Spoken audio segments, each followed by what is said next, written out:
중국에서 이상한 일이 벌어지고 있습니다.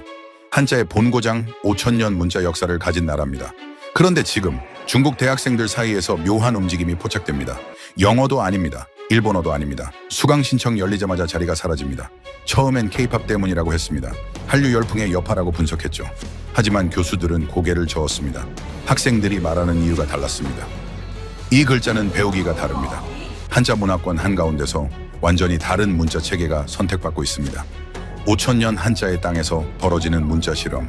지금부터 그 현장을 따라갑니다. 저는 동아시아 언어 교육 현장을 관찰해온 연구자입니다. 주로 중국 대학의 외국어 교육 과정을 살펴왔습니다. 학생들이 어떤 언어를 선택하는지, 왜 그 언어를 고르는지, 그 선택이 어떤 결과로 이어지는지를 기록해왔죠. 중국은 특별한 나라입니다. 한자를 만든 곳이니까요.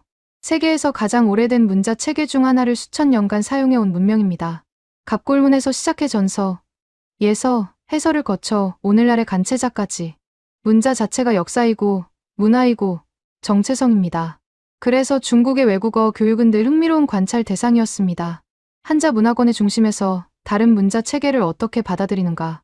이 질문은 단순한 교육학을 넘어섭니다. 문명 간의 접촉, 문자 체계 간의 비교, 학습자 인지 구조의 차이까지 연결되는 주제니까요. 2010년대 초반까지 상황은 명확했습니다. 중국 대학생들의 외국어 선택은 압도적으로 영어 중심이었습니다. 대학 영어 시험, 흔히 CET라고 부르는 시험이 졸업 요건으로 묶여 있었고, 취업 시장에서도 영어 점수가 기본 스펙으로 작동했죠. 제2외국어는 선택의 문제가 아니라 여유의 문제였습니다. 일본어가 그나마 선전했습니다. 지리적 근접성, 경제적 연결, 그리고 무엇보다 한자 친숙도가 이유였죠. 일본어의 한자 사용 비중은 중국인 학습자에게 명확한 이점이었습니다. 한자를 읽을 수 있다는 건 텍스트의 상당 부분을 추론할 수 있다는 의미였으니까요. 한국어는 마이너 중의 마이너였습니다. 일부 대학에 한국어학과가 있었지만 대부분 지역 연구나 통상 분야와 연결된 특수 전공이었습니다. 일반 학생들이 선택 과목으로 한국어를 듣는 경우는 드물었죠. 듣더라도 이유는 명확했습니다. 한류 때문에, 좋아하는 가수가 있어서, 드라마 대사를 알아듣고 싶어서. 저도 그렇게 생각했습니다. 한국어 학습은 팬덤 활동의 연장선이라고요. 문화 콘텐츠 소비가 언어 학습으로 이어지는 전형적인 패턴. 학술적으로는 흥미롭지만 교육적 지속성은 낮은 현상이라고 분류했습니다. 그런데 이상한 데이터가 나타나기 시작했습니다. 2018년 무렵부터였습니다. 몇몇 대학의 한국어 강좌 수강 신청 현황을 보는데 숫자가 이상했습니다. 마감이 빨랐습니다. 정원이 차는 속도가 다른 제2외국어 과목과 달랐죠. 처음엔 특정 대학의 특이 현상이라고 생각했습니다. 그 대학에 유명한 한국어 교수가 있거나 한국 유학 프로그램이 연계되어 있거나 아니면 그냥 그 학기에 한류 콘텐츠가 특별히 인기를 끌었거나 어떤 국지적 요인이 있을 거라고 추측했죠. 하지만 패턴이 반복됐습니다. 다른 대학에서도 비슷한 현상이 보고됐습니다. 베이징, 상하이, 광저우, 청두, 시안, 지역을 가리지 않았습니다. 종합대학, 외국어대학, 심지어 이공계 중심 대학에서도 한국어 강좌 수요가 올라가고 있었습니다. 2020년대에 들어서면서 현상은 더 뚜렷해졌습니다. 코로나 팬데믹 이후 온라인 강의가 확산되면서 수강 데이터가 더 투명해졌습니다. 플랫폼별 언어학습 통계, 대학별 수강 신청 추이, 어학시험 응시자 수 변화, 숫자들이 쌓이기 시작했죠. 그리고 그 숫자들은 한 가지 방향을 가리키고 있었습니다. 한국어가 올라가고 있다. 그것도 꽤 빠르게. 저는 왜인지 알아야 했습니다. 단순한 한류 효과라면 이미 2010년대에 정점을 찍고 내려가야 했습니다. K-팝과 드라마의 인기는 여전했지만 새로운 폭발적 성장 요인이 있는 것 같지는 않았거든요. 그런데 학습자 수는 계속 늘고 있었습니다. 더 이상한 건 학습 지속률이었습니다. 팬덤 기반 학습의 특징은 초기 열정과 빠른 이탈입니다. 좋아하는 가수의 노래 가사 몇 곡 외우고 팬미팅에서 쓸 간단한 인사말 배우고 그 정도면 목표 달성이니까요. 심화학습으로 넘어가는 비율은 낮습니다. 그런데 중국 대학의 한국어 강좌는 달랐습니다. 초급에서 중급으로, 중급에서 고급으로 넘어가는 학생 비율이 예상보다 높았습니다. 선택 과목으로 시작했다가 부전공으로 확대하는 경우도 있었고 아예 전공을 바꾸는 사례도 보고됐습니다. 무언가 다른 동기가 작동하고 있었습니다.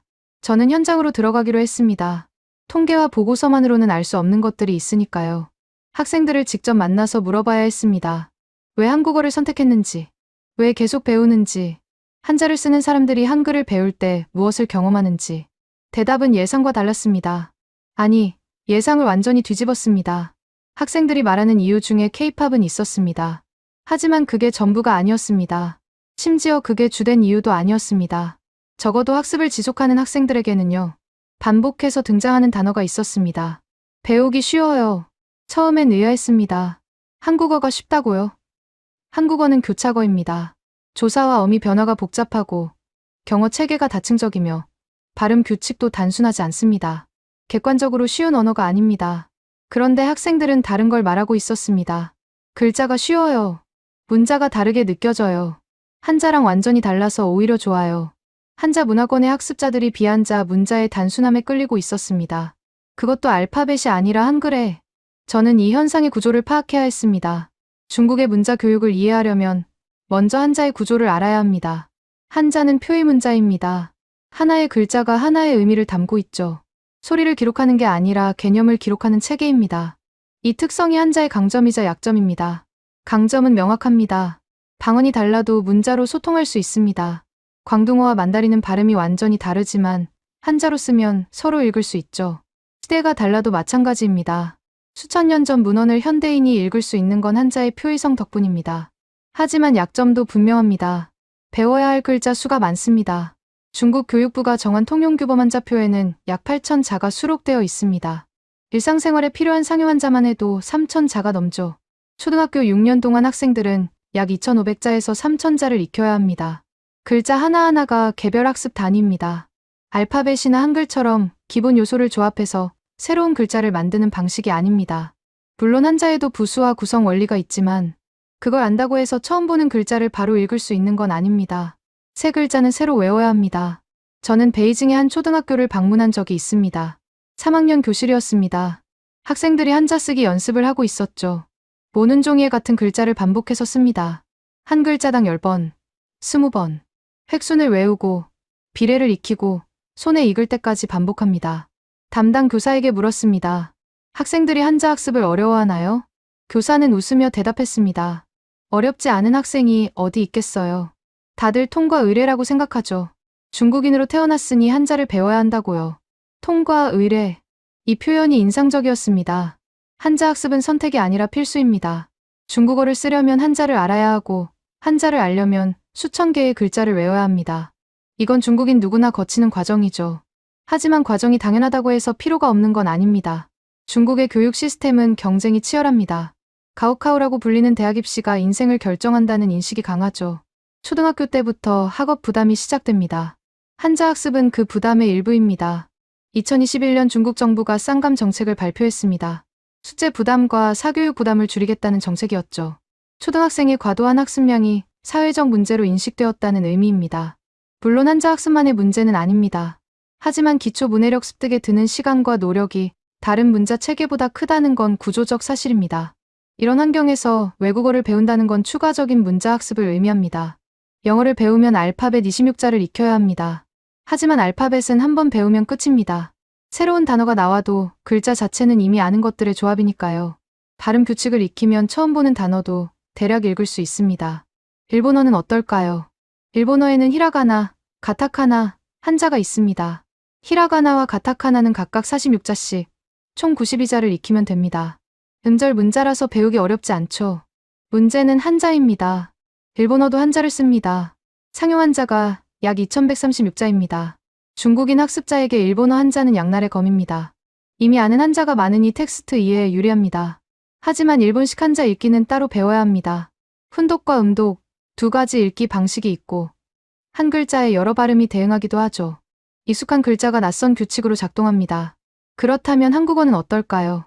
여기서 흥미로운 지점이 나타납니다. 한국어에는 한자어가 많습니다. 어휘의 상당 부분이 한자에서 유래했죠. 하지만 현대 한국어는 한글로 씁니다. 한자를 거의 사용하지 않습니다. 신문이나 법률 문서에 간혹 병기되는 정도죠. 이게 무슨 의미냐면 한국어를 배우는 중국인 학습자는 새로운 한자를 외울 필요가 없습니다. 대신 한글을 배웁니다. 한글은 자음 14자, 모음 10자로 구성됩니다. 기본 24자, 쌍자음과 복합 모음을 포함해도 40자 내외입니다. 이 40여 자로 한국어의 모든 소리를 표기할 수 있습니다. 학습 초기 단계에서 이 차이는 극명하게 드러납니다. 저는 상하이 한 대학에서 한국어 입문 강좌를 참관했습니다. 첫 수업이었죠. 교수가 한글 자모를 칠판에 적었습니다. 기역, 이은, 디귿, 리을, 아, 야, 어, 여, 오, 요, 우, 유, 으, 이. 학생들이 따라 읽었습니다. 2시간 만에 기본 자모 학습이 끝났습니다. 3시간째부터 학생들은 간단한 음절을 조합하기 시작했습니다. 가, 나, 다, 라, 고, 노, 도, 로, 구, 누, 두, 루. 수업이 끝난 후 한 학생에게 물었습니다. 첫 수업 어땠어요? 학생이 대답했습니다. 신기해요. 이미 글자를 읽을 수 있어요. 무슨 뜻인지는 모르지만 소리는 낼 수 있어요. 이 학생은 영어를 10년 넘게 배웠다고 했습니다. 일본어도 2년 정도 공부했고요.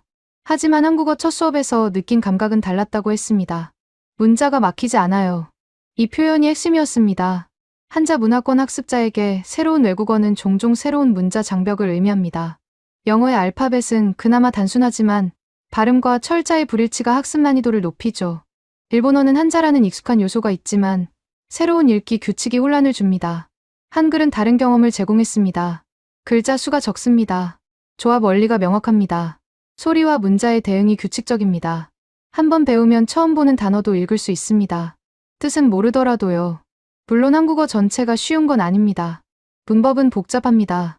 조사 사용이 까다롭고 어미 변화가 다양하며 경어 체계는 중국어에 없는 개념이죠. 발음도 단순하지 않습니다. 받침 연음, 경음화, 비음화 같은 음운 규칙이 있습니다. 하지만 문자 자체의 진입장벽이 낮다는 건 초기 학습 경험을 완전히 바꿉니다. 첫 한 달, 첫 학기의 경험이 학습 지속에 결정적인 영향을 미칩니다. 나도 할 수 있다는 감각, 진전을 느끼는 경험. 이게 동기를 유지시키는 핵심이죠. 저는 여러 대학의 한국어 강좌를 관찰하면서 패턴을 발견했습니다. 학생들이 한글 자모를 배우는 속도는 대체로 1주일에서 2주일 사이였습니다. 한 달이 지나면 대부분 기본적인 텍스트를 음독할 수 있었습니다. 3달이 지나면 간단한 문장을 읽고 쓰는 수준에 도달했죠. 비교군이 필요했습니다. 같은 학생들이 영어와 일본어를 배울 때 어땠는지 물었습니다. 영어는 중고등학교 때부터 필수로 배웠으니 직접 비교는 어려웠지만 대학에서 새로 시작한 일본어와는 비교가 가능했습니다. 일본어 학습자들의 대답은 일관적이었습니다. 히라가나랑 가타카나는 금방 외웠어요. 그런데 한자가 문제예요. 같은 한자인데 읽는 방식이 달라서 헷갈려요. 한자 읽기에서 계속 막혀요. 한국어 학습자들의 대답은 달랐습니다. 글자 때문에 막히는 건 없어요. 문법이 어렵긴 한데 최소한 읽을 수는 있으니까요. 일본어 배울 때보다 덜 답답해요. 덜 답답하다. 이 표현이 반복적으로 등장했습니다. 언어학습의 난이도는 객관적으로 측정하기 어렵습니다. 모국어와의 유사성, 학습자의 배경, 교육 방법, 노출 시간 등 변수가 많으니까요. 하지만 학습자의 주관적 경험은 학습 지속에 직접적인 영향을 미칩니다. 답답함이 적다는 건 학습을 계속할 확률이 높아진다는 의미입니다. 저는 이 지점에서 가설을 세웠습니다. 한글의 구조적 특성이 한자 문화권 학습자에게 특별한 이점을 제공하는 것 아닐까. 평생 한자를 써온 사람들에게 한글은 단순한 외국 문자가 아니라 문자 경험 자체의 전환을 의미하는 것 아닐까? 가설을 검증하려면 더 많은 사례가 필요했습니다. 더 많은 학생들을 만나고, 더 다양한 대학을 방문하고, 더 깊은 대화를 나눠야 했습니다. 왜 한국어를 선택했는지, 학습 과정에서 무엇을 경험하는지, 한글이라는 문자를 어떻게 인식하는지 대답들이 모이기 시작했습니다. 그리고 그 대답들은 예상보다 훨씬 구체적이었습니다. 2019년 가을, 저는 베이징 외국어대학을 방문했습니다. 중국에서 외국어 교육의 중심지로 꼽히는 곳이죠. 영어, 프랑스어, 독일어, 러시아어, 스페인어, 아랍어 등 수십 개 언어를 가르칩니다. 한국어학과도 오래전부터 있었고요. 그런데 제가 관심을 가진 건 전공학과가 아니었습니다. 교양 선택 과목으로 열리는 한국어 강좌였습니다. 비전공자들이 자유롭게 신청하는 수업이죠. 학점 부담도 크지 않고 순수하게 관심 있는 학생들이 모이는 자리입니다. 담당 교수에게 수업 참관을 요청했습니다. 교수는 흔쾌히 허락했습니다. 그러면서 한마디 덧붙였죠. 요즘 신기한 현상이 있어요. 직접 보시면 알 거예요. 강의실에 들어갔습니다. 30명 정원의 수업이었는데 자리가 꽉 차 있었습니다. 뒷자리에는 의자를 추가로 놓은 학생들도 보였죠. 정원 초과 상태였습니다. 수업이 시작됐습니다. 교수가 지난주 배운 내용을 복습했습니다. 받침 발음 연습이었죠. 학생들이 따라 읽었습니다. 박, 발. 음절 끝에 오는 자음의 발음 변화를 연습하는 시간이었습니다. 저는 학생들의 표정을 관찰했습니다. 집중도가 높았습니다. 교수가 발음을 시범 보이면 학생들이 따라하고, 틀리면 다시 하고, 맞으면 다음으로 넘어갔습니다. 단순한 반복 연습인데도 지루해하는 기색이 없었죠. 수업 중간에 교수가 질문을 던졌습니다. 한국어 배우면서 가장 재미있는 부분이 뭐예요? 한 학생이 손을 들었습니다. 글자요. 글자 배우는 게 재밌어요. 다른 학생이 끼어들었습니다. 저도요. 처음엔 외계어 같았는데 규칙을 알고 나니까 다 읽을 수 있잖아요. 교수가 웃으며 고개를 끄덕였습니다. 맞아요. 한글은 그런 구조예요. 저는 그 순간 교수가 말했던 신기한 현상의 일부를 본 것 같았습니다. 문자 학습 자체가 흥미의 대상이 되고 있었습니다. 보통 언어 학습에서 문자는 수단입니다. 언어를 배우기 위해 문자를 익히는 거죠. 그런데 이 학생들에게 한글은 수단을 넘어 학습 동기 자체로 작동하고 있었습니다. 수업이 끝난 후 몇몇 학생들과 대화를 나눴습니다. 첫 번째 학생은 컴퓨터공학 전공 3학년이었습니다. 한국어는 이번 학기에 처음 시작했다고 했죠. 왜 한국어를 선택했어요? 솔직히 말하면 호기심이었어요. 친구가 한국어 쉽다고 해서요. 배워보니까 어때요? 글자는 진짜 쉬워요. 일주일 만에 다 읽을 수 있게 됐어요. 문법은 좀 어렵지만 최소한 읽는 건 되니까 덜 막막해요. 두 번째 학생은 경제학 전공 2학년이었습니다.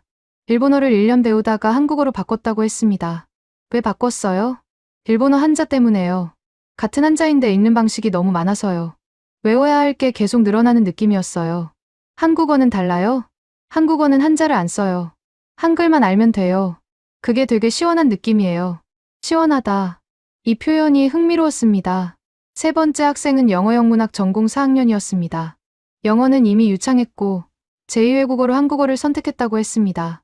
영어 전공인데 왜 한국어예요? 한국 콘텐츠를 좋아해서요. 드라마, 예능, 음악, 자막 없이 보고 싶었어요. 그게 주된 이유예요? 처음엔 그랬어요. 그런데 배우다 보니까 다른 게 더 재밌어요. 뭐가요? 글자의 원리요. 한글이 어떻게 만들어졌는지, 왜 이렇게 생겼는지. 영어랑 완전히 다른 접근이잖아요. 저는 이 대화들에서 공통점을 발견했습니다. 학생들은 각자 다른 이유로 한국어를 시작했습니다. 호기심, 콘텐츠 소비, 다른 언어로부터의 전환. 하지만 학습을 지속하는 과정에서 공통적으로 언급하는 요소가 있었습니다. 문자의 구조, 글자의 원리, 읽는 것의 용이함. 한글 자체가 학습 경험의 일부가 되고 있었습니다. 저는 다른 대학도 방문해 보기로 했습니다. 베이징 외국어대학은 외국어 특성화 대학이니까요. 일반 종합대학에서는 상황이 다를 수도 있었습니다. 상하이 교통대학을 찾았습니다. 이공계 중심의 종합대학이죠. 외국어 교육보다는 공학, 의학, 자연과학이 강한 곳입니다. 이런 곳에서도 한국어 강좌가 열리고 있었습니다. 담당 강사를 만났습니다. 수강생이 많은 편인가요? 많죠. 정원이 금방 차요. 어떤 학생들이 신청해요? 다양해요. 공대생, 의대생, 경영대생. 전공 안 가려요. 왜 한국어를 선택한다고 생각하세요? 강사가 잠시 생각하더니 대답했습니다. 처음엔 다들 K-팝이나 드라마 때문이라고 해요. 그런데 몇 주 지나면 달라져요. 어떻게요? 글자에 빠져요. 한글 구조가 신기하다고 해요. 논리적이라고. 논리적이라. 이 단어가 이공계 학생들 사이에서 나왔다는 게 흥미로웠습니다. 저는 수업을 참관했습니다. 이번에는 초급반 두 번째 수업이었습니다. 학생들이 모음 조합을 배우고 있었습니다. 아, 야, 여, 오, 요, 우, 유, 이. 교수가 설명했습니다. 한글 모음은 세 가지 기본 요소로 만들어져요. 하늘, 땅, 사람, 점, 가로선, 세로선이죠. 학생들이 필기했습니다. 이 세 요소를 조합해서 모든 모음을 만들 수 있어요. 아는 세로선의 점이 오른쪽, 어는 세로선의 점이 왼쪽, 오는 가로선의 점이 위, 우는 가로선의 점이 아래. 한 학생이 질문했습니다. 그러면 규칙만 알면 모든 모음을 추론할 수 있어요?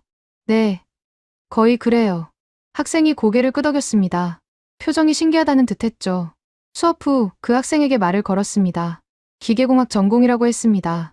방금 질문했던 거, 왜 그런 생각이 들었어요? 코딩하는 느낌이 들어서요. 코딩이요? 네, 기본 요소가 있고, 규칙이 있고, 그걸 조합하면 결과가 나오는 거잖아요. 알고리즘 같아요. 저는 이 비유가 정확하다고 생각했습니다. 한글은 실제로 조합의 원리로 설계되었습니다. 자음과 모음을 조합해서 음절을 만들고 음절을 이어 붙여 단어를 만듭니다. 글자 하나하나를 개별적으로 암기하는 게 아니라 구성 요소와 조합 규칙을 이해하면 모든 글자를 만들어낼 수 있죠. 이 구조가 공학적 사고를 가진 학생들에게 매력적으로 다가왔던 겁니다. 저는 난징대학도 방문했습니다. 인문학 전통이 강한 종합대학이죠. 중국학, 역사학, 철학이 유명합니다. 이곳의 한국어 수강생들은 또 다른 관점을 가지고 있었습니다. 한 역사학 전공 학생이 말했습니다. 한글의 역사가 흥미로워요. 왕이 직접 만들었다잖아요. 세종대왕 말이죠. 네, 백성을 위해서요. 문자를 만든 동기가 특이해요. 다른 문학 전공 학생이 덧붙였습니다. 중국에서는 문자가 위에서 아래로 전해졌어요. 성인이 만들고, 관료가 쓰고, 백성은 배우는 거죠. 한글은 반대잖아요. 이 학생들은 한글을 문자학적, 역사학적 관점에서 바라보고 있었습니다. 흥미로운 건 관점은 달라도 결론은 비슷했다는 점입니다. 공대생은 논리적 구조에 끌렸고, 인문대생은 역사적 맥락에 끌렸습니다. 하지만 둘 다 한글을 단순한 도구가 아니라 탐구할 가치가 있는 대상으로 인식하고 있었죠.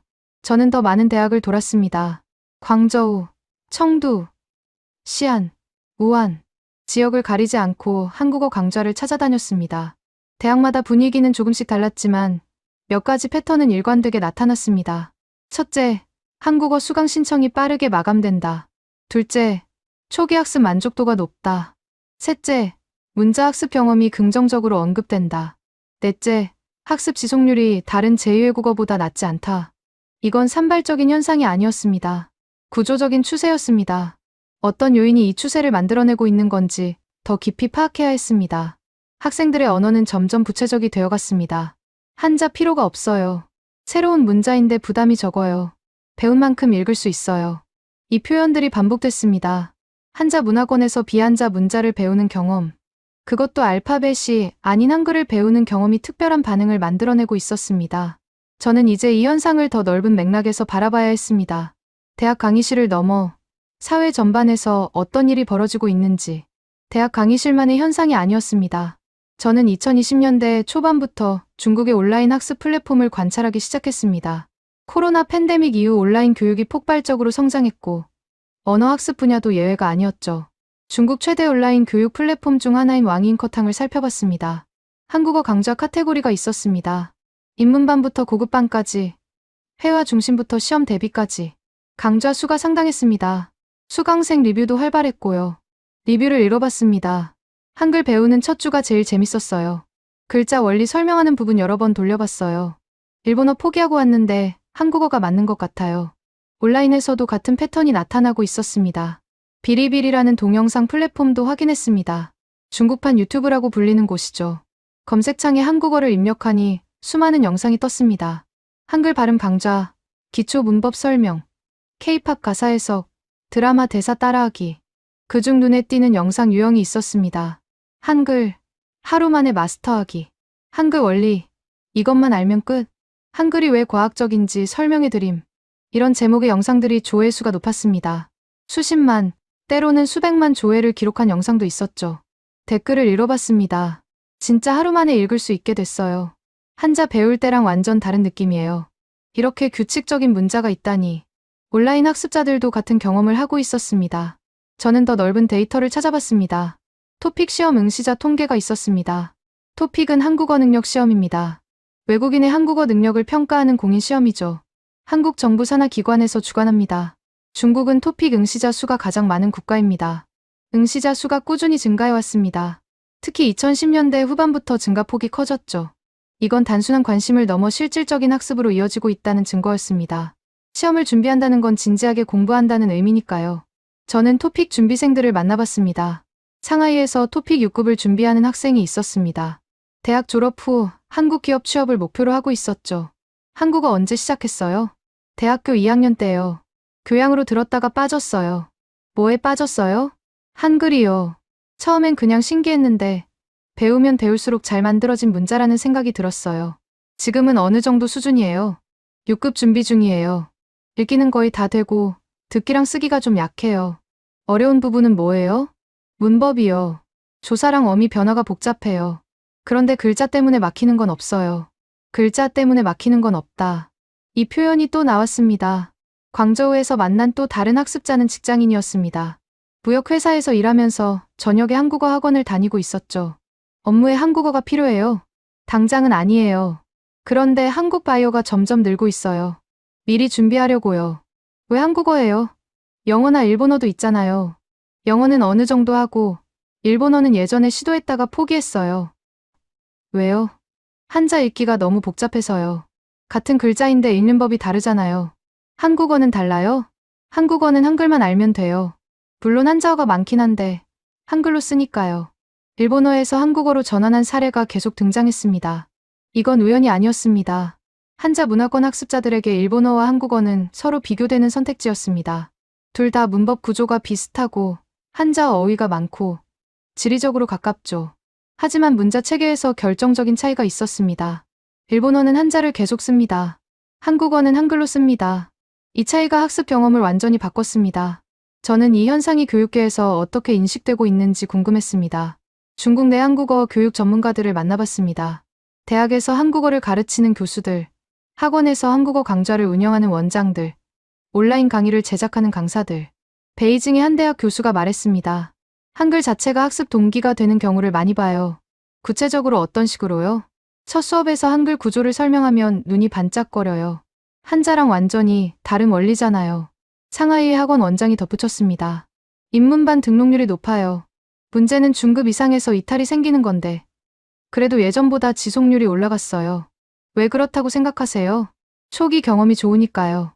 한글 배우는 단계에서 성취감을 느끼면 더 오래 버텨요. 초기 경험의 중요성. 이건 언어교육 연구에서 반복적으로 확인되는 원리입니다. 학습 초기에 진전을 느끼면 동기가 유지됩니다. 반대로 초기에 좌절하면 포기 확률이 높아지죠. 한글의 빠른 학습 가능성이 이 초기 경험을 긍정적으로 만들고 있었습니다. 현상은 중국 안에만 머물지 않았습니다. 같은 한자 문화권인 일본과 대만에서도 비슷한 흐름이 관찰됐습니다. 물론 각 지역의 맥락은 달랐지만 한글에 대한 관심이 높아지고 있다는 점은 공통적이었죠. 저는 이제 이 현상의 핵심에 더 가까이 다가가야 했습니다. 학습자들이 말하는 배우기 쉽다는 정확히 무엇을 의미하는가? 한글의 어떤 구조적 특성이 이런 경험을 만들어내는가? 답은 한글 자체에 있었습니다. 한글의 구조를 이해하려면 먼저 다른 문자들과 비교해야 합니다. 세 개의 문자는 크게 세 가지로 나뉩니다. 표의 문자, 음절 문자, 음소 문자. 표의 문자는 한자가 대표적입니다. 하나의 글자가 하나의 의미를 담죠. 글자 수가 많고 각각을 개별적으로 외워야 합니다. 음절 문자는 일본어의 히라가나와 가타카나가 해당됩니다. 하나의 글자가 하나의 음절을 나타내죠. 가, 기, 구, 개, 고. 각 음절마다 별도의 글자가 있습니다. 음소 문자는 알파벳이 대표적입니다. 하나의 글자가 하나의 소리, 즉 음소를 나타냅니다. 자음과 모음을 나열해서 단어를 만들죠. 한글은 어디에 속할까요? 한글은 음소 문자입니다. 자음과 모음이 각각 독립적인 글자로 존재하고 이들을 조합해서 음절을 만듭니다. 기역, 니은, 디귿, 아, 어, 오, 우. 이게 기본 단위죠. 하지만 한글은 일반적인 음소 문자와 다른 점이 있습니다. 알파벳은 자음과 모음을 가로로 나열합니다. CAT, 캐, DOG, 독. 글자들이 일렬로 늘어서죠. 한글은 다릅니다.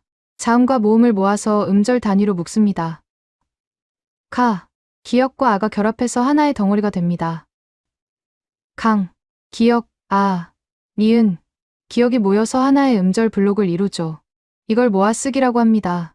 음소 문자의 원리에 음절 문자의 시각적 특성을 결합한 겁니다. 소리 단위로 분석하면 음소 단위지만 눈으로 보면 음절 단위로 인식됩니다. 이 구조가 한자 문화권 학습자에게 특별한 의미를 가집니다. 한자를 읽는 사람들은 글자를 덩어리로 인식하는 데 익숙합니다. 한 글자가 하나의 음절이고 여러 글자가 모여 단어를 이루죠. 시각적으로 글자 단위를 빠르게 파악하는 훈련이 되어 있습니다. 한글의 모아쓰기는 이 익숙함을 활용합니다. 글자를 덩어리로 인식하는 습관이 그대로 적용되죠. 하지만 그 덩어리 안에는 분석 가능한 구성 요소가 있습니다. 배우면 분해됩니다. 읽으면 통합됩니다. 이 이중 구조가 학습을 효율적으로 만듭니다. 한글의 또 다른 특징은 체계성입니다. 자음 글자를 보세요. 기역, 니은, 미음, 시옷, 이응. 이 글자들은 발음 기관의 모양을 본떠서 만들어졌습니다. 혀가 위심몸에 닿는 모양, 입술이 닫히는 모양, 목구멍의 형태. 글자의 생김새와 발음 방법 사이에 연관이 있습니다. 모음도 마찬가지입니다. 기본 세 요소가 있습니다. 하늘을 상징하는 점, 땅을 상징하는 가로선, 사람을 상징하는 세로선. 이 세 요소의 조합으로 모든 모음이 만들어집니다. 아는 세로선 오른쪽의 점, 어는 세로선 왼쪽의 점, 오는 가로선 위의 점, 우는 가로선 아래의 점. 규칙이 있습니다. 규칙을 알면 외울 필요가 줄어듭니다. 저는 상하이에서 만난 공대생의 말을 다시 떠올렸습니다. 코딩하는 느낌이에요. 기본 요소가 있고, 규칙이 있고, 조합하면 결과가 나오는 거잖아요. 이 비유는 정확했습니다. 한글은 설계된 문자입니다. 1443년 세종대왕이 학자들과 함께 만들었습니다. 자연 발생적으로 진화한 문자가 아니라 의도적으로 창제된 문자죠. 창제 목적이 명확했습니다. 백성들이 쉽게 배워 쓸 수 있는 문자. 훈민정음 서문에 그 의도가 기록되어 있습니다. 이 목적이 설계에 반영되었습니다. 글자 수를 최소화했습니다. 자음 14자, 모음 10자, 기본 24자만 알면 모든 소리를 표기할 수 있습니다. 조합 원리를 명확하게 했습니다. 자음과 모음의 결합 방식이 일관적입니다. 예외가 거의 없죠. 소리와 글자의 대응을 규칙적으로 만들었습니다. 글자를 보면 소리를 알 수 있고, 소리를 들으면 글자를 쓸 수 있습니다. 이 설계가 학습 효율을 높입니다. 영어와 비교해보면 차이가 명확합니다. 영어는 철자와 발음의 대응이 불규칙합니다. 스루, 스로우, 도우 같은 OUGH가 다르게 발음됩니다. 나이트와 나이프, K에는 묵음이기도 하고 아니기도 합니다. 한글은 이런 불규칙성이 거의 없습니다. 받침 연음이나 경음화 같은 음은 규칙이 있지만 이것도 규칙입니다. 규칙을 배우면 적용할 수 있죠. 중국인 학습자들이 배우기 쉽다고 말할 때 이 구조적 특성을 경험하고 있는 겁니다. 세 글자를 개별적으로 외울 필요가 없다. 조합 원리만 알면 된다. 규칙이 명확해서 예측이 가능하다. 한자 학습과는 완전히 다른 경험입니다. 저는 베이징에서 언어학을 가르치는 교수를 만났습니다. 문자 체계 비교가 전공이었죠. 한글의 학습 효율이 높다는 건 학계에서 어떻게 평가하나요? 문자 유형학에서는 한글을 자질문자로 분류하기도 해요. 음소 문자보다 더 세밀한 단위로 소리를 분석한 문자라는 의미죠. 자질문자요? 자음의 형태가 발음 자질을 반영한다는 거예요. 기역에서 키읔, 키읔에서 끼역, 획이 추가되면서 소리가 세지는 걸 시각적으로 보여주죠. 이 설명은 학생들이 경험적으로 느끼는 것을 학술적으로 뒷받침했습니다. 한글은 단순히 글자 수가 적은 게 아닙니다. 글자의 형태 자체에 발음 정보가 담겨 있습니다. 배우면 배울수록 패턴이 보이고 패턴을 알면 새로운 글자도 추론할 수 있습니다. 한자 문화권 학습자들에게 이 경험은 신선한 충격이었습니다. 평생 한자를 써온 사람들입니다. 글자 하나하나를 외우는 게 당연했죠. 그런데 한글은 외우는 게 아니라 이해하는 문자였습니다. 이 차이가 학습 경험을 바꿨습니다. 변화는 숫자로 나타나기 시작했습니다. 저는 중국 내 주요 대학들의 외국어 수강 데이터를 추적했습니다. 공식 통계는 제한적이었지만 각 대학의 교무 담당자들과 인터뷰를 통해 흐름을 파악할 수 있었죠. 2015년과 2023년을 비교했습니다. 제2외국어 선택 과목에서 한국어의 비중이 올라가고 있었습니다. 절대적인 수강생 수도 늘었지만 전체 외국어 수강생 중 한국어를 선택하는 비율 자체가 높아졌죠. 일본어와의 격차가 좁혀지고 있었습니다. 오랫동안 일본어는 중국에서 영어 다음으로 인기 있는 외국어였습니다. 지리적 근접성, 경제적 관계, 한자 친숙도, 모든 조건이 유리했죠. 한국어는 그 뒤를 한참 따라가는 위치였습니다. 그런데 그 간격이 줄어들고 있었습니다. 베이징의 한 종합대학 교무처 담당자가 말했습니다. 5년 전만 해도 일본어 수강생이 한국어의 3배였어요. 지금은 2배도 안 돼요. 광저우의 외국어대학 교수가 덧붙였습니다. 한국어학과 정원을 늘려달라는 요청이 계속 와요. 수요를 못 따라가고 있어요. 온라인 데이터도 비슷한 추세를 보여줬습니다. 중국 검색 엔진 바이두에서 언어학습 관련 검색어 추이를 살펴봤습니다. 한국어 학습, 한글 배우기, 토픽 시험 같은 키워드의 검색량이 증가하고 있었습니다. 특히 흥미로운 건 연관 검색어였습니다. 한글 원리, 한글 왜 쉬운지, 한글 과학적, 이런 검색어들이 함께 나타났습니다. 학습자들이 단순히 한국어를 배우려는 게 아니라 한글이라는 문자 자체에 관심을 가지고 있다는 신호였죠. 소셜미디어에서도 담론이 형성되고 있었습니다. 웨이보와 샤오홍슈에서 한글 관련 게시물을 분석했습니다. K-팝 팬덤 콘텐츠가 여전히 많았지만 다른 유형의 콘텐츠도 늘어나고 있었습니다. 한글 일주일 만에 마스터한 후기, 한글이 세계에서 가장 과학적인 문자라는 게 사실일까? 한자 배우느라 고생한 나, 한글 만나고 충격받음. 이런 제목의 게시물들이 공유되고 있었습니다. 댓글 반응도 흥미로웠습니다. 나도 한글 배웠는데 진짜 금방 읽게 됨. 한자 수천 개 외운 시간이 아깝다는 생각 들.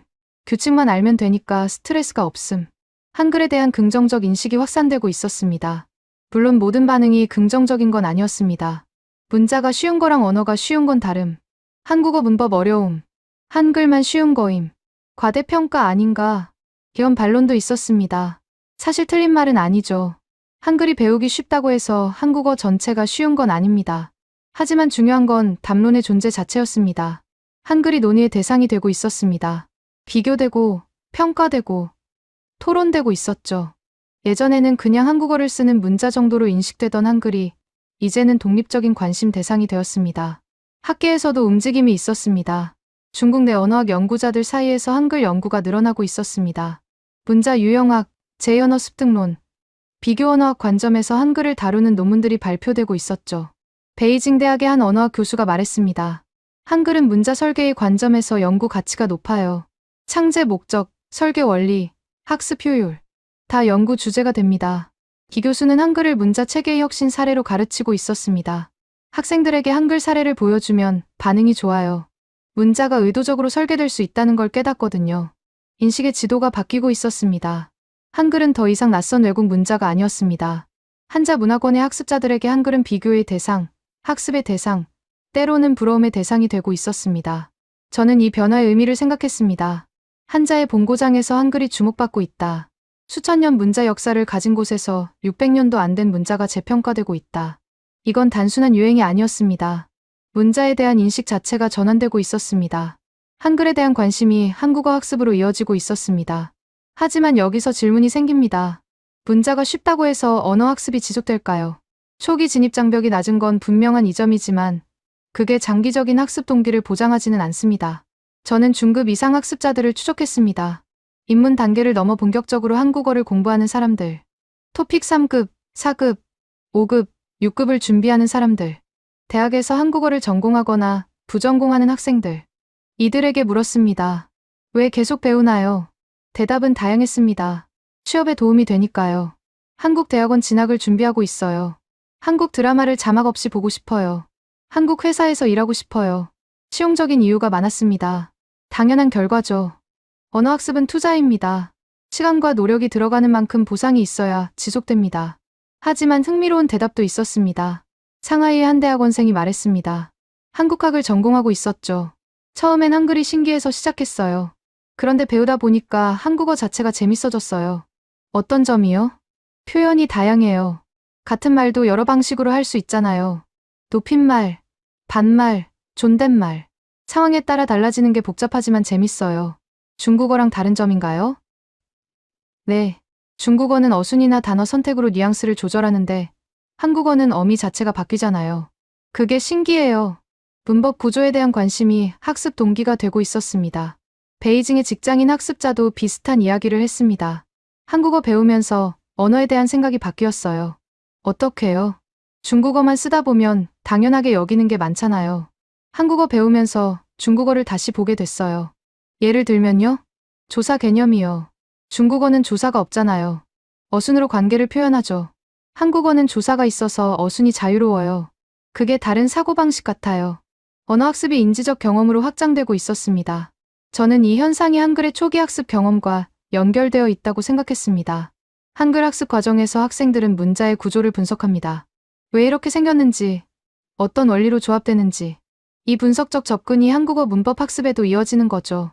문자에서 시작된 호기심이 언어 전체로 확장됩니다. 대학에서 한국어를 가르치는 교수들도 이 패턴을 인식하고 있었습니다. 난징의 한 교수가 말했습니다. 한글 수업에서 적극적인 학생들이 문법 수업에서도 적극적인 경향이 있어요. 왜 그렇다고 생각하세요? 한글의 논리적 구조를 이해한 학생들은 한국어 문법의 규칙성도 받아들이기 쉬운 것 같아요. 둘 다 체계적이니까요. 한국어 문법도 나름의 체계가 있습니다. 어미 변화가 복잡해 보이지만 규칙이 있습니다. 조사 사용이 까다롭지만 원리가 있죠. 한글에서 규칙성을 경험한 학습자들은 문법에서도 그 규칙성을 찾으려 합니다. 물론 모든 학습자가 이 단계까지 가는 건 아닙니다. 중도에 포기하는 사람들도 많습니다. 문법이 어려워서, 발음이 안 돼서, 시간이 없어서. 이유는 다양하죠. 언어학습은 원래 어렵습니다. 하지만 한글이 제공하는 초기 성공 경험이 더 많은 사람들을 중급 이상으로 이끌고 있는 건 분명했습니다. 저는 학습 지속자들의 공통점을 찾아봤습니다. 첫째, 초기 학습 경험이 긍정적이었습니다. 한글을 배우면서 나도 할 수 있다는 감각을 얻었죠. 둘째, 명확한 목표가 있었습니다. 취업, 유학, 콘텐츠 소비, 개인적 관심. 동기의 종류는 달랐지만 구체적인 목표가 있었습니다. 셋째, 언어 자체에 대한 호기심이 있었습니다. 한국어의 구조, 표현 방식, 중국어와의 차이, 이런 것들에 관심을 가졌죠. 이 세 가지가 결합될 때 학습이 지속되었습니다. 한글은 첫 번째 요소를 강화하는 역할을 했습니다. 초기 성공 경험을 제공함으로써 학습자가 다음 단계로 넘어갈 확률을 높였죠. 중국의 한국어 학습 붐은 단순한 유행이 아니었습니다. 문자에서 시작해서 언어로 확장되는 구조적인 흐름이었습니다. 한글이 문을 열고 한국어가 그 안으로 학습자들을 끌어들이고 있었죠. 저는 이제 이 현상의 의미를 정리해야 했습니다. 한자 문화권에서 한글이 가지는 위치, 문자 선택이 가지는 의미, 언어 교육의 미래, 답은 학습자들의 경험 속에 있었습니다. 저는 이 관찰을 마무리하며 몇 가지를 정리해야 했습니다. 중국에서 벌어지고 있는 현상은 무엇인가? 한자 문화권의 중심에서 한글이 주목받는다는 건 어떤 의미인가? 이 흐름은 어디로 향하고 있는가? 먼저 현상을 정리합니다. 중국 대학생들 사이에서 한국어 학습 수요가 증가하고 있습니다. 수강 신청이 빠르게 마감되고 온라인 학습 콘텐츠 조회수가 올라가고 토픽 응시자가 늘어나고 있죠. 이 현상의 표면에는 한류가 있습니다. K-팝, 드라마, 예능, 한국 콘텐츠의 인기가 한국어 학습 동기를 자극하는 건 분명합니다. 하지만 표면 아래에는 다른 요인이 작동하고 있었습니다. 한글입니다. 학습자들은 한글의 구조적 특성을 경험하고 있었습니다. 적은 글자 수, 명확한 조합 원리, 소리와 문자의 규칙적 대응. 이 특성들이 학습 초기에 성공 경험을 제공했죠. 한자를 평생 써온 사람들에게 이 경험은 특별했습니다. 글자를 외우는 게 아니라 이해하는 경험. 규칙을 알면 세 글자도 읽을 수 있다는 경험. 문자 학습에서 느끼는 피로가 줄어드는 경험. 이 경험이 학습 지속률을 높였습니다. 물론 한글이 쉽다고 해서 한국어가 쉬운 건 아닙니다. 문법은 복잡하고 발음 규칙도 있고 경어 체계도 낯섭니다. 중급 이상에서 어려움을 느끼는 학습자가 많죠. 하지만 초기 진입 장벽이 낮다는 건 더 많은 사람이 시작한다는 의미입니다. 시작하는 사람이 많으면 지속하는 사람도 늘어납니다. 단순한 산술이죠. 저는 이 현상을 더 넓은 맥락에서 바라봤습니다. 문자는 언어의 입구입니다. 문자를 배워야 언어를 읽고 쓸 수 있죠. 입구가 넓으면 더 많은 사람이 들어옵니다. 입구가 좁으면 들어오는 사람이 제한됩니다. 한글은 넓은 입구입니다. 한자 문화권 학습자들에게 특히 그렇습니다. 한자의 복잡성에 익숙한 사람들에게 한글의 단순함은 대비 효과를 만들어냅니다. 이렇게 쉬울 수도 있구나라는 깨달음이 학습 동기를 강화하죠. 이건 우연이 아닙니다. 한글은 설계된 문자입니다. 배우기 쉽게 만들어졌습니다. 세종대왕과 학자들이 백성을 위해 창제한 문자죠. 그 설계 의도가 600년이 지난 지금도 작동하고 있습니다. 외국인 학습자들에게도요. 저는 이 점이 의미심장하다고 생각합니다. 문자 설계가 수백 년 후의 외국어 학습에까지 영향을 미친다는 것. 당시에는 상상도 못했을 결과죠. 한글을 만들 때 중국인 학습자를 고려하지는 않았을 겁니다. 하지만 배우기 쉬운 문자라는 원칙은 보편적으로 적용됩니다. 한국인에게 쉬운 문자는 외국인에게도 쉽습니다. 물론 정도의 차이는 있겠지만 기본 원리는 같죠. 적은 글자 수, 명확한 규칙, 소리와 문자의 일치. 이 특성들은 학습자의 국적과 무관하게 효과를 발휘합니다. 중국에서 관찰되는 현상은 이 원리의 증거입니다. 앞으로 어떻게 될까요? 저는 예측보다 관찰을 선호합니다. 미래는 불확실하니까요. 하지만 몇 가지 흐름은 짚을 수 있습니다. 첫째, 한국어 학습 수요는 당분간 유지되거나 증가할 가능성이 높습니다. 한류 콘텐츠의 영향력이 지속되고 있고 한국과 중국 간 경제적 교류도 계속되고 있으니까요. 둘째, 한글에 대한 관심은 학술적 영역으로 확장될 수 있습니다. 문자 유형학, 제 언어 습득론, 언어 교육 방법론에서 한글이 연구 대상이 될 여지가 있죠. 셋째, 이 경험은 다른 한자 문화권에도 적용될 수 있습니다. 일본, 대만, 베트남, 한자를 쓰거나 썼던 지역에서 비슷한 현상이 나타날 수 있습니다. 저는 연구자로서 이 흐름을 계속 지켜볼 생각입니다. 문자와 언어의 관계, 학습 경험의 구조, 문화 간 접촉의 양상. 이 주제들은 한국어 학습 현상을 넘어 보편적인 질문으로 이어집니다. 한글은 그 질문에 대한 하나의 답을 제시하고 있습니다. 잘 설계된 문자는 시간과 공간을 넘어 작동한다는 답. 중국 대학생들이 한글을 배우며 느끼는 신선함. 그 경험 속에 세종대왕의 설계 의도가 살아 있습니다. 600년 전의 결정이 오늘의 학습자에게 영향을 미치고 있죠. 저는 이 연결을 기록합니다. 한자의 땅에서 한글이 여는 길. 그 길 위에 선 학습자들의 이야기. 관찰은 계속됩니다.